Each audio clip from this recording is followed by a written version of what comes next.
Harihi Om. Sahana Vavatu, Sahana Bhunaktu, Sahaviryan Karavavahai, Tejasvinavadhi Tamastoma Vidvishavahai. Om Shanti Shanti Shanti. Om Jaya Shri Krishna Chaitanya Prabhu Nityananda, Shri Advaita Gadadhara Shiva Sari Gaura Bhakta Vrinda. Hare Krishna, Krishna Krishna, Hare Hare, Hare Rama, Rama Rama, Hare Hare. So continuing, Jayadratha has taken Draupadi, and now the Pandavas have come back to the ashram and found out what just was happened. They've just heard. And so now the talking with Datrayika, who is Draupadi's maidservant. Datrayika looked up at the Pandavas and said, "Quickly give chase, my lords, lest Draupadi be violently overpowered and, being beside herself, gives up her person to an unworthy man, even as the sacrificial oblation might be thrown into ashes. Do not let the ghee be poured into chaff, or the sacred garland thrown into a crematorium. Let no mean man touch with his lips your wife's brilliant face, as the soma juice might be licked up by a dog through the priest's inattentiveness." Yudhishthir said, "Go to your hut, gentlewoman, and govern your tongue. Kings and princes who are puffed up with their power soon come to grief." Right? Because she's also then, in one sense, inspiring them to go and kind of chastising them. Because, she's always assisting Draupadi, and so she wants her welfare. But they're kind of saying, no, we'll take care of this. The brothers immediately went after Jayadratha. They twanged their bows and breathed hot sighs like furious serpents. Soon they saw the dust raised by Jayadratha's army. Coming near the soldiers, they saw Domya wailing. Urging Bhima to go after Jayadratha, Yudhishthira consoled the rishi and said, "Go back now, O priest. The low-minded one will soon be punished." Like hawks swooping on prey, the Pandavas rushed upon Jayadratha's army with fierce cries. Seeing the Sindhu king in the distance with Draupadi on his chariot, their anger increased like a fire fed with oil. They called out to him to stop and fight. Upon hearing the thunderous shouts, Jayadratha's soldiers lost their senses and were seized by terror. Jayadratha looked back and saw the Pandavas' 5 chariots racing towards him. He said to Draupadi, "5 great heroes approach, princess. I think they are your husbands. Tell me, which of them rides which chariot?" Draupadi snorted angrily. "After committing an act that will end your life, fool, why do you ask such a question? Still, as you are on the point of death, it behooves me to answer. Seeing Dharmaraj here with his brothers, I have not the slightest fear." Draupadi pointed to the foremost of the 5 chariots. "Do you see that car upon which there is a staff, with 2 celestial drums that are always being beaten? There you can see a lean man the color of pure gold, with large eyes and a high nose. That is Yudhishthir. He is merciful even to an enemy who seeks his shelter. Therefore put down your weapons and fall at his feet if you wish for your own safety." The princess then indicated the chariot to Yudhishthir's right. "The one seated on that car, who has long arms and who is tall as the sal tree, who is biting his lips and contracting his brow, that is Vrigodara. His strength is superhuman, and the earth knows him as Bhima. Those who offend him cannot live. He does not forgive an enemy, but always takes revenge, and even then he is not pacified." Right? So Yudhishthira is forgiving if you surrender. But as he pointed out, is Bhima, he doesn't forgive. You do something like this, you will be punished. Draupadi went on to point out Arjuna, who rode by Yudhishthira's left. He who blazes like fire, who is always firm in battle, who never commits a cruel deed, who never relinquishes virtue out of fear, lust, or anger, and who can face any enemy. That is my husband, Dhananjaya. Behind Yudhishthira you see the twins on golden chariots. Here comes the religious Nakula, who is loved by his brothers as if he were their own life. He is an expert swordsman, and today you will see him cut your troops down like wheat. By his side is Sahadev, the youngest and favorite of all the Pandavas. His wisdom and eloquence are without comparison.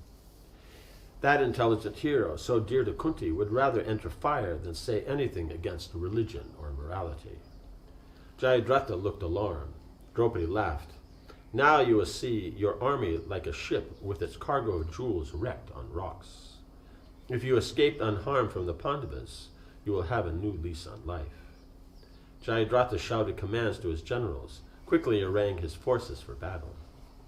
The Pandavas left off the infantry soldiers, who were begging for mercy, and made straight for the chariot fighters surrounding Jayadratha. Right, so because the army would be behind, because in the front will be Jayadratha and all that, and some in front of him, then all the other chariot drivers and like this, and then the soldiers would be marching behind. So because they were already begging for mercy, they just left them because they're not going to fight with them. Because the Kshatriya rule is if someone's not in a fighting mood and is fighting you, then you leave them. It doesn't mean you don't keep your eye on them, but you don't fight with, you don't kill them. As they charged into battle, they darkened the sky with a thick shower of arrows. Seeing them advance like dreadful tigers, the fighters in Jayadratha's army lost heart. Raising his mace, Bhima flew towards Jayadratha with a roar. Kartika and the other charioteers came quickly to protect their king. They rained down arrows, darts, and clubs upon Bhima, but he careered on without flinching. With a single blow from his mace, he slew a great elephant with its driver that was fighting in front of Jayadratha. With a few more blows, he mowed down 14 foot soldiers. And at the same time, he fended off all the weapons hurled at him. So he's using his mace to defend himself from all the weapons. At the same time, in between when there's a gap, then he'll kill, something like the elephant, the others, and things like that. As Bhima moved closer to the Sindhu king, Arjuna killed 500 warriors who stood before him. Yudhishthira himself slew hundreds more, and Nakula went about with a sword, scattering the heads of the soldiers fighting in the rear of the army, like a cultivator sowing seeds. So these are the ones that were fighting, the ones that were directly with the king. From his chariot, Sahadev released fierce iron arrows that cut down many warriors, fighting on the backs of elephants. They fell like birds dropping from a tree. Powerful king named Trigarta, fighting against Yudhishthira, suddenly descended from his chariot and slew the Pandava king's 4 horses with his mace. Yudhishthira pierced Trigarta's chest with a sharp-pointed arrow, and he fell to the earth, vomiting blood. Yudhishthira, with his charioteer Indrasena, then leapt unto Sahadev's chariot. Surata, a mighty elephant fighter, assailed Nakula. The elephant crushed his chariot and dragged it across the field. Nakula jumped down with his sword and shield and fearlessly faced his foe. Surata goaded his elephant towards him, and the infuriated beast rushed at Nakula with a scream. Nakula swung his sword and severed the elephant's trunk and tusks. The beast, which was clad in gold mail, fell headlong to the earth, crushing its rider. Nakula quickly jumped into Bhima's chariot. Bhima released arrows with deadly accuracy. With a crescent-headed shaft, he slew Kartika's charioteer, and his chariot flew about pell-mell on the battlefield. As the confused Kartika tried to restrain his horses, Bhima shot a beautiful plumed arrow and severed the prince's head. At the same time, Arjuna killed 12 other princes fighting by Kartika's side. Thousands of other warriors were slain by the Pandavas. The battlefield was now strewn with the bodies of men and animals. Many chariots with tall standards lay smashed on the ground, along with armor, helmets, swords, and severed limbs. What was left of Jayadratha's army fled. Many ravens, crows, falcons, and jackals, all crying out in joy, came to feast on the flesh of the dead warriors. Jayadratha was now terrified. He quickly put Draupadi down from his chariot and fled into the woods. Yudhishthira had Sahadev take Draupadi up on his chariot, while Bhima continued to slay fleeing soldiers. Arjuna, however, checked his brother. What will you gain by killing these poor soldiers? They are afraid for their lives and running here and there. Leave off and chase Jayadratha. Because if someone's fleeing, then generally you don't kill them like that. Bhima agreed. Turning to Yudhishthira, he said, O king, the army has been routed and its leader has fled. If you wish, go with the twins and take Draupadi back to the hermitage. Arjuna and I will deal with Jayadratha. He will not survive, even if he goes to Indra for protection. Yudhishthira replied, O mighty armed one, you should remember that he is the husband of our sister Dushala, Gandhari's daughter. Therefore, do not kill him. Right. So he's married. It means he was going to marry another princess, but he is. How do you say? because Dushala, there's only one daughter. Like there's 100 sons and there's one daughter. And so the idea of the one daughter was that then the daughter, she would be protected by all this 100 sons. And so now if she's married like that and her husband's killed, then she'll be left on her own. And it'll be a very unfortunate situation because she is her cousin's sister, so they're like a sister. So his point was don't kill him like that. Otherwise then Dushala will be sad. Draupadi became agitated to hear Yudhishthir's words, and she said to Bhima, "If you wish to please me, then do not spare that infamous and despicable Sindhu king. An enemy who carry away one's wife or who wrests his kingdom from him should never be forgiven in battle, even if he begs for mercy." Because technically, someone who's an aggressor, then they can be killed. So there's 6 different kinds of aggressors. One who steals his wives, the land, who attacks, to injure you or set your place on fire, all these things, they can be killed. But as is pointed out in the Gita, when this comes up, because Krishna brings up this point, then that's the Niti Shastras. That's technically you do that. If you kill them, you're not at any. There is no bad karma for that. But at the same time, there's the levels of higher consciousness in which you take other things into consideration also. Like Yudhishthir was taking this, but he was considering the sister-in-law. And so therefore he considered on that basis they shouldn't be killed. But as an aggressor, of course he should be killed. Yudhishthir consoled Draupadi and returned with her to the hermitage. Bhima and Arjuna at once headed into the forest after Jayadratha. The Sindhu king had already gone about 2 miles. Arjuna took out 4 arrows and began uttering mantras as he placed them on his bow. Pulling back the Gandiva into a full circuit, he fired the arrows. They sped through the air over the tops of the trees, covering the full 2 miles and killing Jayadratha's 4 horses. Right, so then he's already going with his chariot through the forest, and they can see, he's so far, so he chants mantras, and when they put those mantras, that means they will find their mark. Even if you shoot them this way, and your enemy's there, they'll go around and get them. There are mantras in that like that. Or like in the dark, they can find your enemy in the dark, or he's around the corner, they can find him. The king fell from his chariot in fear. Getting to his feet, he stumbled through the undergrowth deeper into the forest. Quickly catching up to him, Arjuna shouted, "O Sindhu king, with what prowess did you dare take away our wife? Stand and fight. It does not become you to flee, leaving your followers to face the enemy," right? Because they're there with the army, and he's run off. As the king, he's supposed to defend there. As long as they're fighting, he's fighting, or he surrenders, then they surrender. But he didn't surrender and leaving them to fight, because they'll be defending him, so that's very dishonorable.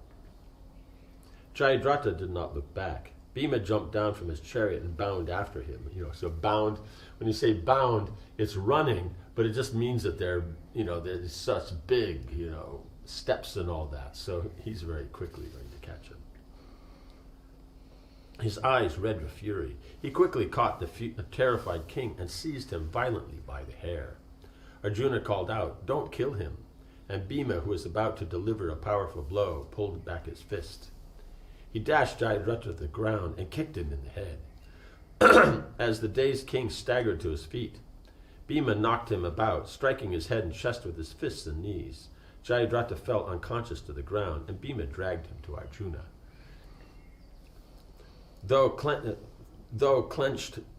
Through clenched teeth, Bhima said, "This one committed a heinous crime and does not deserve to live. But because Yudhishthir has commanded us, what can we do?" Because technically he doesn't, but Yudhishthir only because of that one consideration. The king is always merciful and forgiving. As it said, he's merciful and forgiving, and it said Bhima, he doesn't. He's very revengeful, and like that. Bhima looked contemptuously at Jayadratha, who was returning to consciousness. The Pandava considered how to best punish him. He took from his quiver a razor-headed arrow and shaved off Jayadratha's hair, leaving only 5 tufts. For a Kshatriya, such treatment was tantamount to being killed, right? Because the same thing we saw Krishna did with Rukmi. then, the brother of Rukmini. And, just shaving here and there and kind of, just making a whole, a little bit of the beard, a little bit of this. And so he looks like a complete fool. It meant that he had been defeated and humiliated at the hands of a more powerful enemy, but left with his life. So for Kshatriyas, even that, because if he had died at the hands of them, then he died fighting in battle. But he was defeated by them and they let him go. So there must be some other consideration. So it wasn't that he was so powerful that they had to fight and it was either, you killed them or they kill you, that kind of thing. It was a matter of, no, they were so in control that they could sit there and shave him, while he's sitting there. It was better to die in battle than to suffer such humiliation. And Jayadratha was consumed by shame, right? So that was the whole idea, is they had to keep his life because Yudhishthira commanded, because he's the husband of Dushala. But at the same time as Draupadi wanted him killed. And Bhima wanted him killed. So then by shaving him, he's been kept alive, physically alive, but socially he's been killed.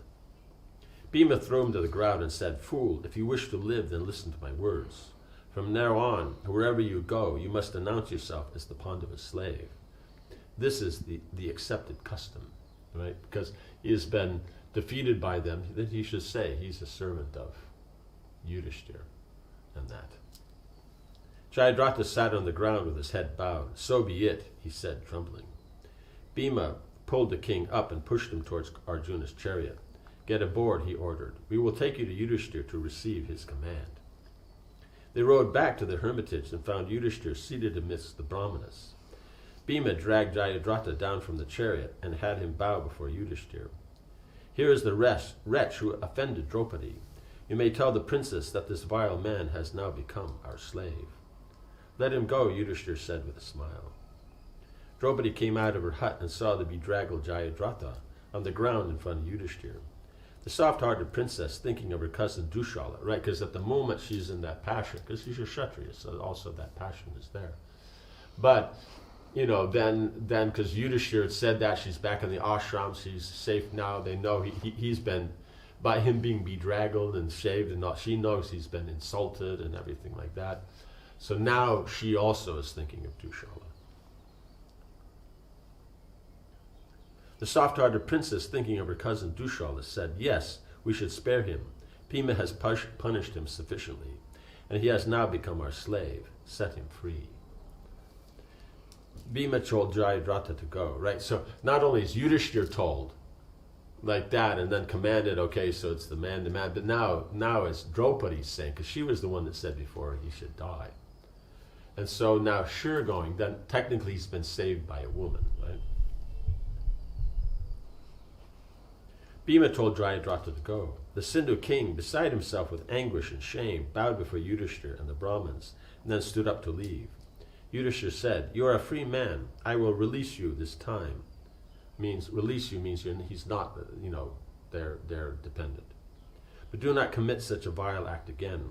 Although weak and powerless, you tried to abduct another's wife by force," right? Because weak and powerless means, in comparison to the Pandavas, means he has a whole army. Remember, it said 6,000 chariots. That's just the chariot fighters.